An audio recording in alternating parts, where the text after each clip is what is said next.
Good afternoon and welcome to another episode of Push Talk. And today we have Miss Bree Kelly, who is with Black Push, but she is with the contingency up in New York City. Bree, how are you? Hey, I'm doing good. And just real quick, on my end, I'm looking at a photo right now. Do you guys see that as well? Or is it just me? Is a photo up? I know. Okay. But I'm doing well, though. How are you doing, James? Doing good down here in wet and rainy Atlanta. So, um, Okay. how's everything going for you? How's the conference? What is it that you've seen or done since as far as the conference is concerned? Seminars, meetings, that kind of thing. Looks like we are having some technical difficulty here. Brianna, can you hear us? I think we might have lost. There she is. Brianna, we can't hear you. We cannot hear you, Bree, we can't hear you. Bree. Hello, hello, Bree. We can't hear you. Can she even see us? She should be able to, but she is. Bree, we can't hear you. Bree, no, she can't see us. She just talk. Oh my goodness. I'll let her know. Yeah, you stopped it Yeah, I mean, Okay. she's there, but because we're just recording, right? no, we are live. Oh Lord. Okay, well,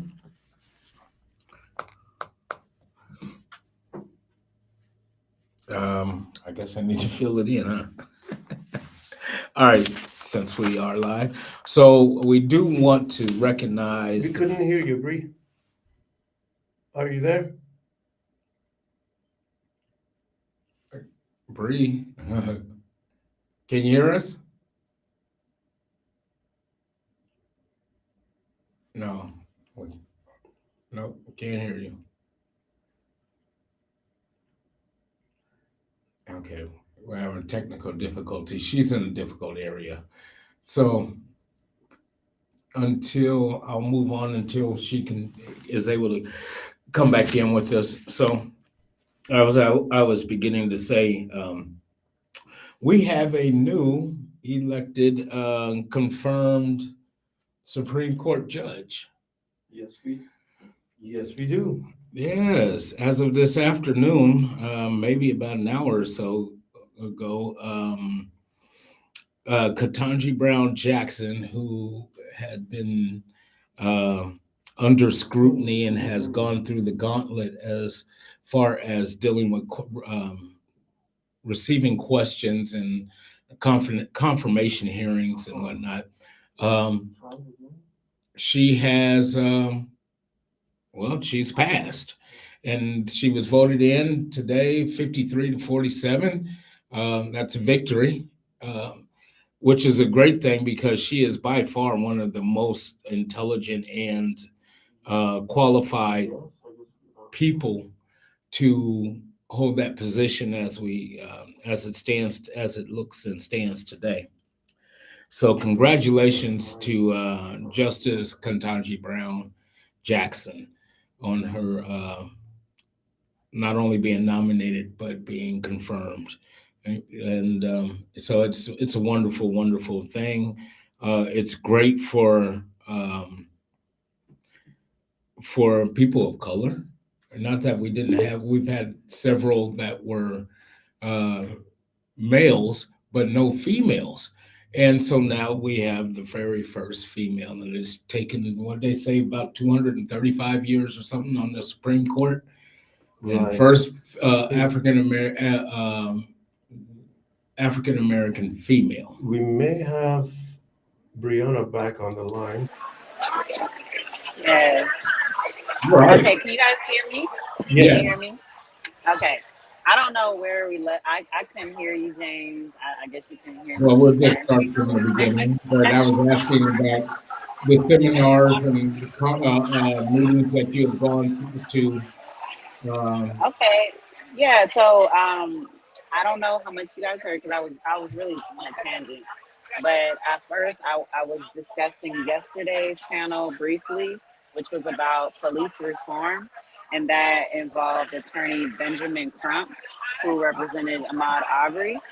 yeah, And it also had the mothers of the fallen angels. So it had Eric Garner, Ahmaud Arbery, um, George Floyd's family members. So it had his brother and his sister, and most recently Amir Locke, who from Minneapolis, who they came in on a no-knock warrant and they shot him.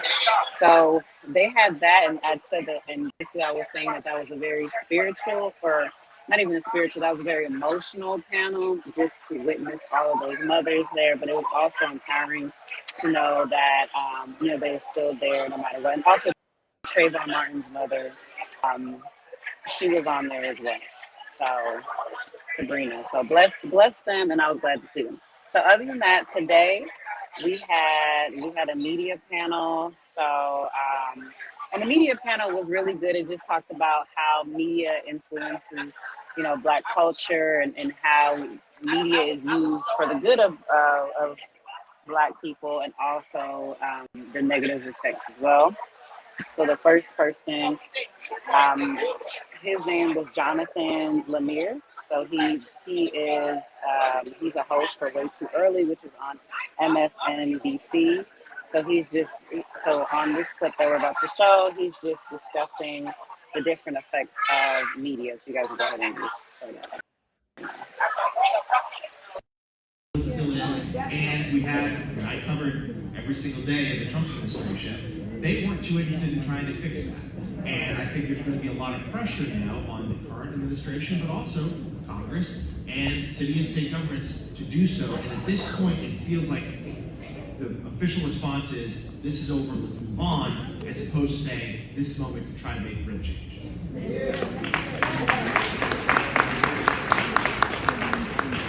There was a time, like a very short period, after the pandemic was first kicking off, because I remember.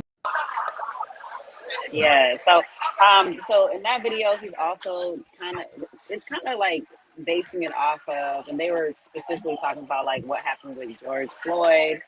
And it's basically talking about how media and journalism almost changed in that moment. Back in the 90s and 2000s, you didn't really see these Black stories being shown. They didn't really have much notoriety, and basically showing how, and in some cases when they covered George Floyd, that it wasn't the best way that they covered it, but in a lot of cases it was wonderful because the whole world got to see exactly the rage and everything that we're going through. So another woman, she also spoke on this as well. She's amazing, Cheryl Lewis. So we can go ahead and show a clip on that. Trailblazer in that respect, letting the world know my son's life mattered. And she told the world, and the press was like, what are you saying? We're not supposed to care. And she made them care. Fast forward to George Floyd, when both you and I were on the air together talking about this. We've come a long way because I'm going to speak for myself. I felt comfortable expressing my rage. I was tired of being this impartial policing. This says, no, I'm mad as hell because I have a son that looks just like George Floyd, who could also be targeted. And I expressed that. And that could not have happened, Errol, without all of the journalists who opened the doors for us. So as an African-American journalist, we've come a long way when a sister can sit on television and say enough is enough.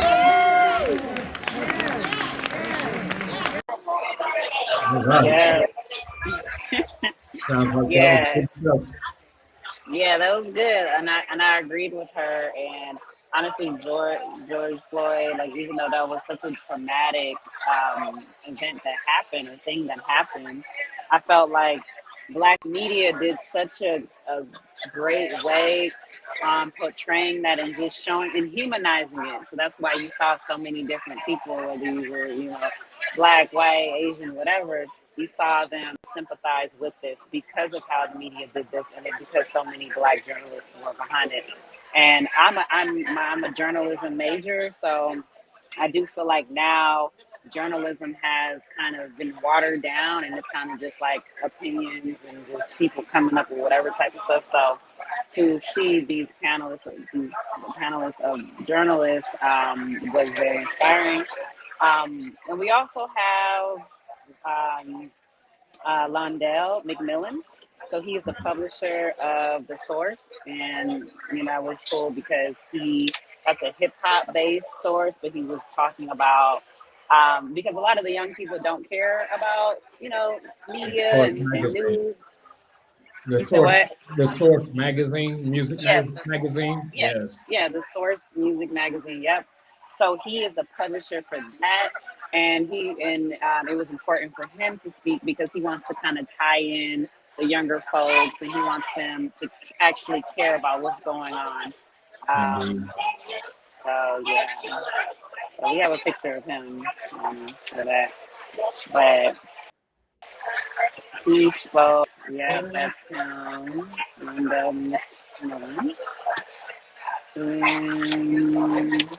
yeah. And we also have, which I didn't even know, Jamal Bowman. He is a U.S. House of Representatives for New York. And he was really good. I didn't expect him to be this good. Like, I love what he spoke about. He used to be a principal at his school. He teaches about Black history. He teaches about the importance of it. And he just had a phenomenal speech. So we can go ahead and play that. The Parkland shooting happened in Florida, mass shooting at a high school. And no elected official really knew how to articulate what was happening with our children and connect that crisis to a crisis in our democracy in this country. Both of those things are connected. We cannot talk, we got to stop talking in silos. We got to stop talking in silos. Poverty connects to trauma, connects to education, connects to mental health, connects to mass incarceration, and connects to what's happening with our children. Let's stop talking in silence. So I said, you know what? We've done good work in education, but I think I might want to take a crack at running for office. Yeah, so that was him, talking about, because he was really just talking about how he got to office and why he was inspired to run for the U.S. House of Representatives and all of that. So, well, before I continue, James, do you have any commentary on the videos that I've shown? I've been making them as they have appeared. It's good. That's really good information, really good stuff. Of course, people I have never actually. I'm familiar with the magazine, but I didn't know that was years ago before when I used to read that magazine. I haven't read it in at least 20 years. That particular periodical. Did you get word or news that about Judge Brown Jackson? Yeah, yes, we actually heard it while we were during the panel. Everybody was super excited. They're like, breaking news, yes. So that's a round of applause for that. Huge. Yes. Yes, we are all proud of her, Kataji Brown Jackson, doing a thing, putting on for Black women. And I'm super excited to see. I knew it was going to happen, but to actually hear it happen is amazing. So I'm super excited about that. Mm-hmm. Yes. Well, I tell you, now, what do you have planned for the rest of the day as far as meetings and seminars, or is that part done? Or No, it's not is there kind done. of, or is it the bulk of it is on tomorrow and I guess Saturday or whatever? No, I mean, it's all day, every day. They have panels and seminars until about 5:15. The last one I went to, that's with Dr. Michael Eric Dyson. So I don't know if Yeah, you guys are I'm familiar familiar with with it. him. Yeah, he's really dope. I mean, I've heard about him. Yes, there he Oh, goes. that man And is phenomenal. but He's written several books, I believe, several and books. yes, he's been on um, Michael Baisden used to have him quite often on there. hmm Michael Yeah, Baisden he's show. awesome. He's intellectual, but he's also real. So it's cool to get that balance, like Yes, someone that's intellectual, but they're also very relatable and personable. yes. So he had a book signing, and then I actually just left his panel, which I was pretty sad. I had to leave his panel to do this podcast, but he had a great one. It was him and a few other intellectuals, and that was the role of Black intellectuals in advancing social justice. So they just spoke about how education is very important when it comes to activism. We don't think that we need that. We just think that we just need to be like, Black power, let's get it. But at the same time, when we have legendaries like James Baldwin, Ralph Ellison, Toni Morrison, who kind of were there, they observed what was going on and they were able to write it intellectually and to convey it to the Black community, how important that was, because those are books that I read. So the little nerd in me was very excited to be at that panel. Yeah. They're talking about my favorite book, The Invisible Man by Ralph Ellison. So, but yeah, and we'll Awesome, talk more about awesome book, that later. awesome book. Yes. No, I was saying that Yes, I Invisible love Man that is a book. very awesome book. I love it. I They love did, it. they It's did great. They actually had make that. quotes. They actually make that a movie. They do. They need to make. Hey, I'm a filmmaker, so you know it Well, there may you have happen. it. There you have it. And Yeah. I showed and there's quite a few authors are activists, like you say. You mentioned Baldwin, and he's done. I mean, that dude right there is Yeah. a phenomenal writer, but he was also a great speaker. He spoke his mind. He was very, very blunt in what he had to say, and the man, you got to love him for the way he just came out and said it. He didn't hold Yeah. no Love it. holds barred. And we're talking about a time where being politically correct, there was no such thing as being PC. You didn't have to be politically correct. You just said it, and just it was what it was. And that's the thing that a lot of us today are do, because we don't want to step on anybody's feelings or anything. But the truth of the matter is, truth is truth, and truth has a tendency to cut people deep when they are dealing with when they want to live the lie, and when you expose the truth to them, it hurts. hmm No, that's true. And another thing that Dr. Michael spoke about is it's important to be truthful, but it's important to get your credentials so you can speak on certain things.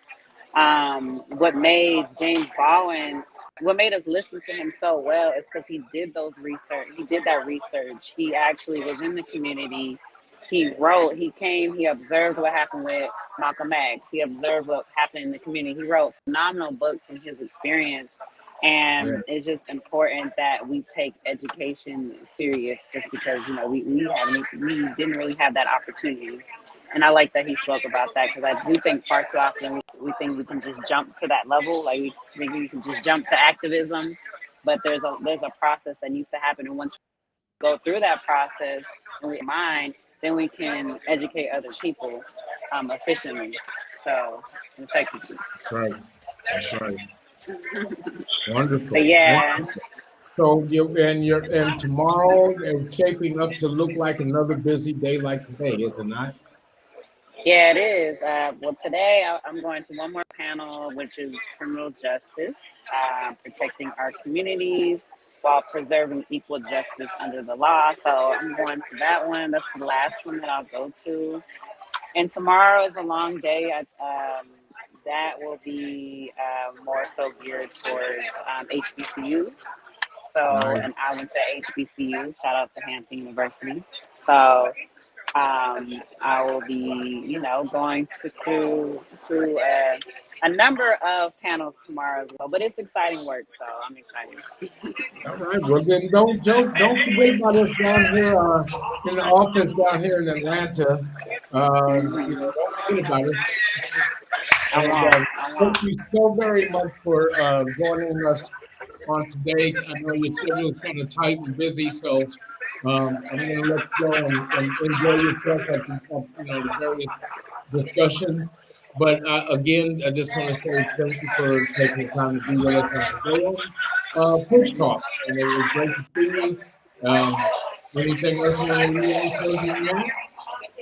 No, I just say today everybody should celebrate the nomination of Ketanji Brown Jackson, and we should just always remember these moments, and we should celebrate, and we shouldn't let it just pass us by. This is a monumental moment, and I just want us to sink it all in. So that's all I Yeah. have to say. Shout out to her. All right. Well, now she was confirmed today, but but she won't be officially sworn in for another month or two. It won't be over Right. the next couple of She weeks. she good. She good though. She ain't going Yeah, nowhere. yeah, But yeah, she will be yeah, sworn in. yeah. So basically she's been confirmed, and so that's a wonderful, wonderful news for today. Again, Brianna, thank you so much for being with us today. Have a wonderful time. Enjoy New York City. All right, I will. Peace. All right. So, folks, once again, well, we got a couple of events that are coming up. The first of which will be One Accord Conference. Well, One Accord Conference once again in May on the Saturday the 21st of this year.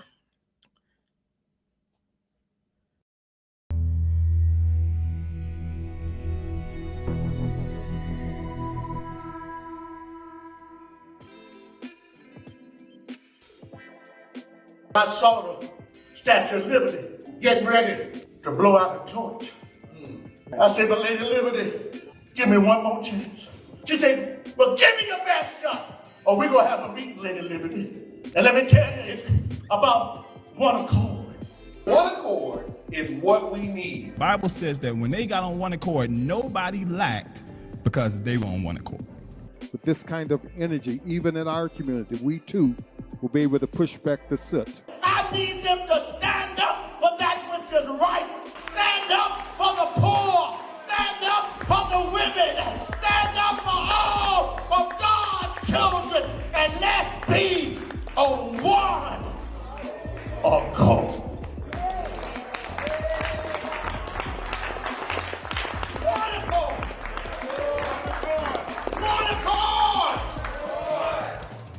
One accord.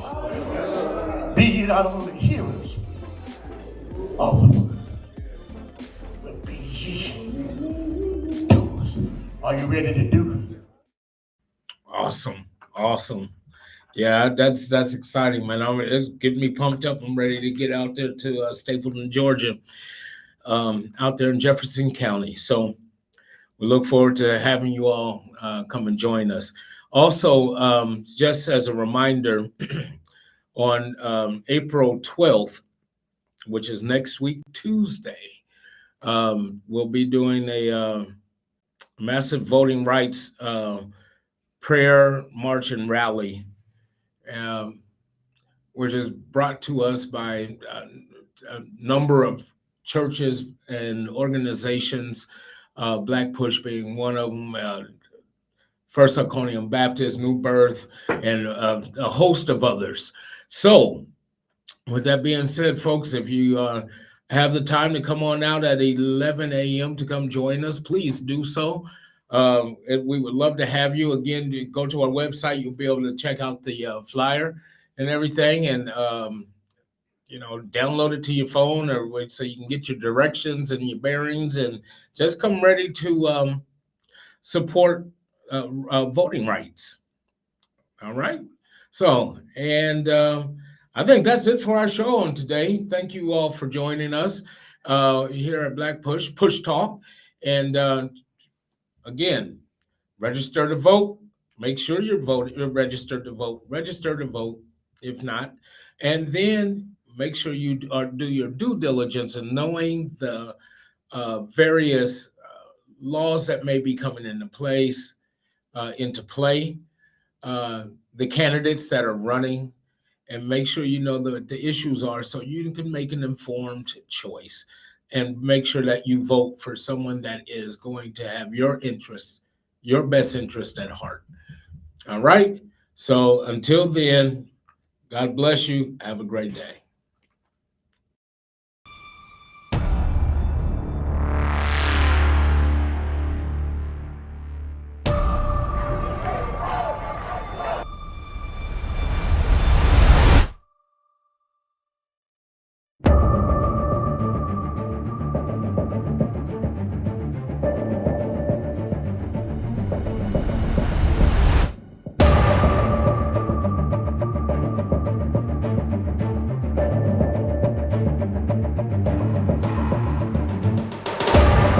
People are dying because they're waiting on us. What are you gonna do? What are you gonna do?